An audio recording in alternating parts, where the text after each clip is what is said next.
Assalamualaikum dan selamat sejahtera. Pada hari ini, kumpulan kami akan membentangkan berkaitan tajuk Grounded Theory. Sebelum itu, saya memperkenalkan ahli kumpulan. Grounded Theory adalah metodologi umum untuk mengembangkan teori.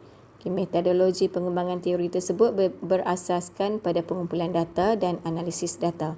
Ciri khas utama dari pendekatan analisis ini adalah metod umum untuk melakukan analisis komparatif, iaitu daripada Glaser dan Strauss 1967. Grounded Theory merupakan satu model pendekatan penyelidikan kualitatif. Ia dibangunkan pada tahun 1967 oleh Barney G. Glaser dan Anselm L. Strauss dengan menerbitkan buku bertajuk The Discovery of Grounded Theory Strategies for Qualitative Research. Grounded Theory ataupun GT adalah metodologi penyelidikan kualitatif yang menekankan penemuan teori dari data pemerhatian empirik di lapangan dengan kaedah induktif. Berikut merupakan kronologi perkembangan Grounded Theory. Pada tahun 1967, Glaser and Strauss, The Discovery of Grounded Theory. 1978, Glaser, Theoretical Sensitivity. Seterusnya, pada tahun 1987, Strauss, Qualitative and Analysis for Social Scientists. 1990, Strauss and Corbin, Basic of Qualitative Research, Grounded Theory, Procedure and Technique. 1992, Glaser, Basic of Grounded Theory Analysis. Seterusnya, 1994, Strauss and Corbin, Grounded Theory Methodology and Overview in Handbook of Qualitative Research, First Edition. Seterusnya, 1995, Chamnas, Grounded Theory in Rethinking Method in Psychology. 1998, Strauss and Corbin, Basic of Qualitative Research, Grounded Theory, Procedure and Technique, Second Edition. Tahun 2000, Chamas, Grounded Theory, Objective and Constructive Method in Handbook of Qualitative Research, Second Edition. Seterusnya, pada tahun 2005, Clark, Situational Analysis, Grounded Theory After the Postmortem Turn. Dan yang terakhir, pada tahun 2006, Chamas, Constructing Grounded Theory, A Practical Guide for Qualitative Analysis.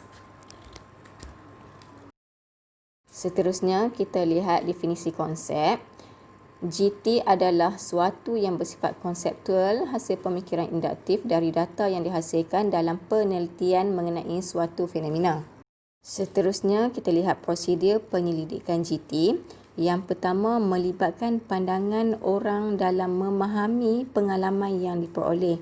Yang kedua, berpengalaman dalam menilai seseorang dan membawa pengalaman sendiri dalam penelitian, aktif melibatkan diri dalam penelitian. Dan yang ketiga, peneliti berinteraksi atau melakukan satu proses sebagai respon terhadap fenomena yang diteliti. Seterusnya, kita tengok bila GT diperlukan. Yang pertama, jika pengkaji memerlukan teori untuk menjelaskan sesuatu proses. Yang kedua, teori yang sedia ada tidak dapat menjelaskan permasalahan kajian pengkaji atau peserta yang dikaji. Seterusnya, kesahan dan kebolehpercayaan. Hasil transkrip yang telah disahkan serta disusun semula. Laporan nota lapangan dan diary juga telah disiapkan. Pengkaji akan menyusun takbir data tersebut untuk mendapatkan tema dapatan kajian dengan bantuan program NVivo 7.0. Sebaik sahaja semua data diproses, data keseluruhan serta pola dapatan kajian dihasilkan, pengkaji menyediakan satu set borang persetujuan pakar terhadap tema yang dibina oleh pengkaji. Menurut Cohen, persetujuan pakar terhadap tema yang dibina ini penting kerana pakar merupakan interator, iaitu orang luar yang mengesahkan pembinaan tema yang dilakukan oleh pengkaji. Sebanyak 3 orang pakar kualitatif dalam bidang yang dipilih dilantik untuk menjadi interator terhadap tema yang dibina. Ciri-ciri GT. Grounded Theory dibina dari data tentang suatu fenomena, bukan satu hasil pembangunan teori yang sudah ada. Penyusunan teori tersebut dilakukan dengan analisis data secara induktif bukan secara diduktif seperti analisis data yang dilakukan pada kajian kuantitatif. Penyusunan teori menghasilkan teori yang benar di samping harus dipenuhi 4 kriteria iaitu sesuai, fit, difahami, understanding, generalisasi umum, generality, dan pengawasan, control. Kemampuan penyelidik untuk memberi makna terhadap data sangat dipengaruhi oleh kedalaman pengetahuan teoretik, pengalaman dan kajian dari bidang yang relevan dan banyaknya sastra yang dibaca. Langkah-langkah grounded theory. Terdapat 8 langkah dalam grounded theory iaitu yang pertama, tentukan sama GT reka bentuk terbaik. Iaitu kena pasti tujuan dan reka bentuk dan kaitkan tujuan dengan permasalahan kajian. Kedua, kena pasti proses untuk dikaji. Tentatif proses dan mungkin akan berubah semasa kajian dijalankan. Langkah ketiga, mendapatkan kebenaran, membincangkan kebenaran dan mempertimbangkan kebolehcapaian kajian. Baik, sekarang kita tengok jenis-jenis grounded theory. Yang pertama ialah reka bentuk sistematik. Menggunakan langkah analisis data melibatkan 3 jenis pengkodan iaitu open coding, axial coding dan selective coding. Jenis yang kedua ialah emerging design iaitu reka bentuk kemunculan. Muncul melalui analisis dapatan seperti dalam axial coding. Data-data yang dikutip dianalisis dan GT diperolehi semasa menganalisis data-data tersebut berbanding menggunakan kaedah spesifik untuk memperolehi GT dan ianya lebih fleksibel. Reka bentuk yang ketiga ialah reka bentuk konstruktivis. Pengkaji membuat keputusan tentang kategori berdasarkan kajian, menyertakan nilai pengalaman dan keutamaan di mana perasaan seseorang individu dan menganalisis dengan segera berbanding menunggu hingga ke penghujung. Keempat, kendalikan persempelan teoretikal. Persempelan teoretikal ini merupakan proses pengumpulan data untuk menjana teori di mana pengkaji mengekod dan menganalisis data secara serentak untuk membuat keputusan. Kelima ialah pengkodan data, iaitu open dan axial coding. Keenam, selective coding dan membuat GT. Membangunkan teori daripada perhubungan kategori hasil pengkodan. Ketujuh, pengesahan GT. Melalui triangulasi ketika pengkodan dibuat. Ini disebabkan dalam triangulasi kita dapat menggunakan lebih dari satu metod untuk memahami fenomena dengan sangat baik. Dan yang terakhir ialah menulis laporan. Conceptual framework. Conceptual framework ialah penetapan yang dipilih oleh penyelidik terhadap permasalahan yang hendak ditelitinya dan memberi petunjuk arah kajian tersebut.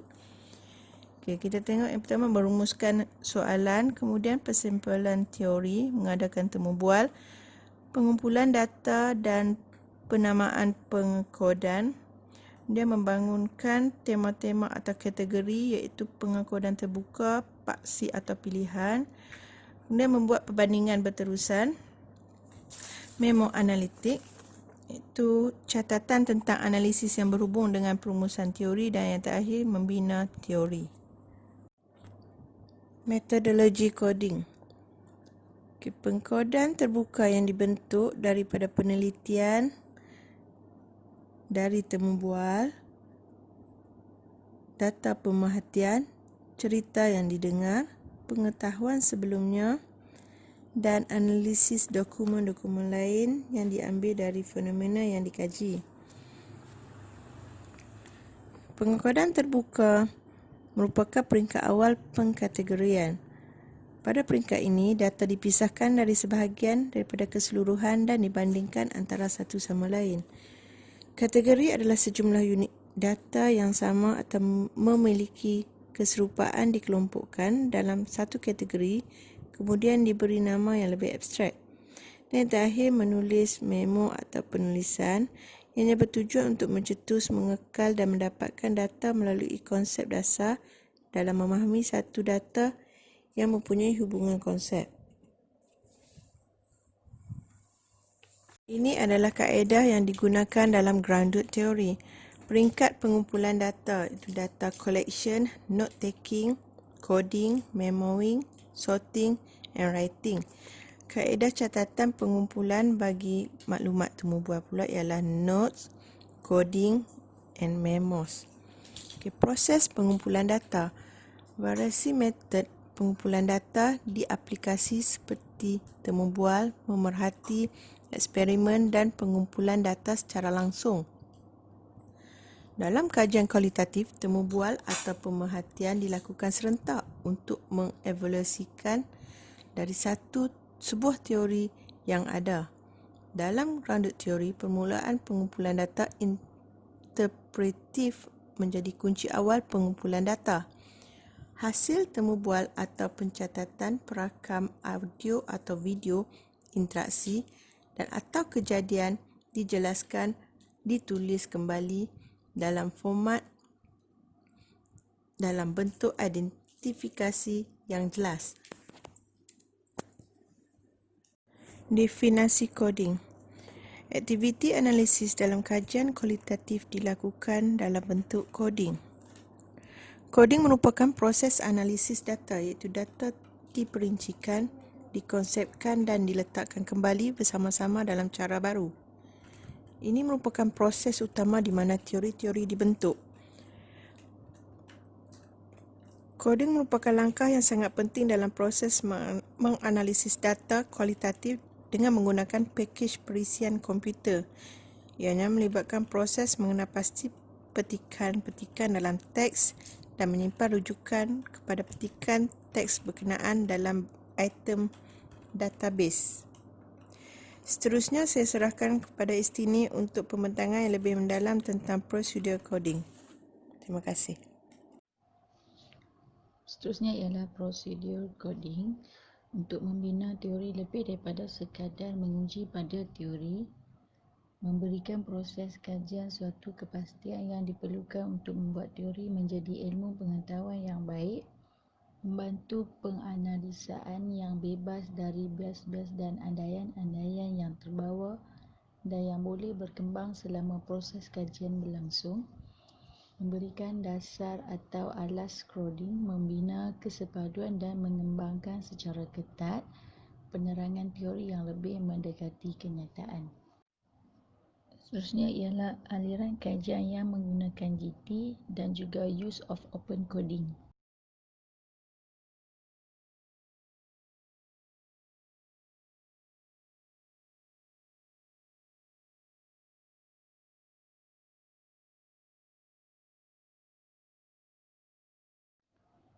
Okey, seterusnya ialah proses coding, iaitu open coding, axial coding and selective coding.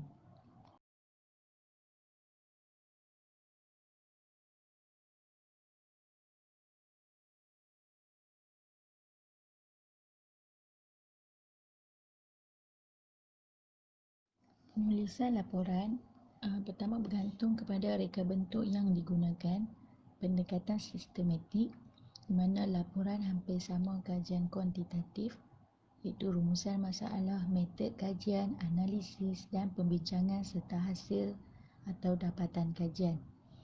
Pendekatan emerging and konstruktif, iaitu laporan bersifat fleksibel. Khususnya ialah kelebihan kajian kualitatif pendekatan GT di mana fokus penyelidikan diarahkan kepada proses yang berkaitan dengan topik kajian. Pengumpulan data dilaksanakan dengan menggunakan sampel teori. Analisis data dilakukan 3 tahap, iaitu pengekodan terbuka, pengekodan Excel dan pengekodan selektif. Kategori teras dikenal pasti semasa menganalisis data. Seterusnya ialah kekurangan kajian kualitatif pendekatan GT di mana pertama generalisasi yang dihasilkan mengandungi banyak bias kerana tidak menggunakan persampelan kebarangkalian.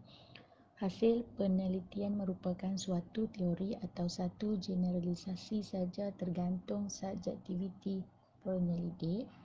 Khususnya tidak dinafikan bahawa kebolehpercayaan dan kesahan data adalah disebabkan oleh sifat spekulasi dan sifat subjektif. Akhir sekali ialah penutup.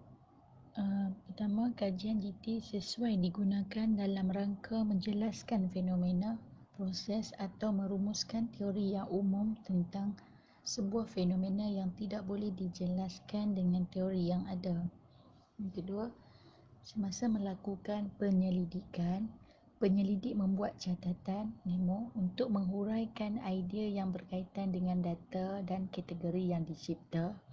Sekali, prosedur pelaksanaan penyelidikan GT yang menyeluruh sukar dilakukan memandangkan reka bentuk GT yang cukup berbeza.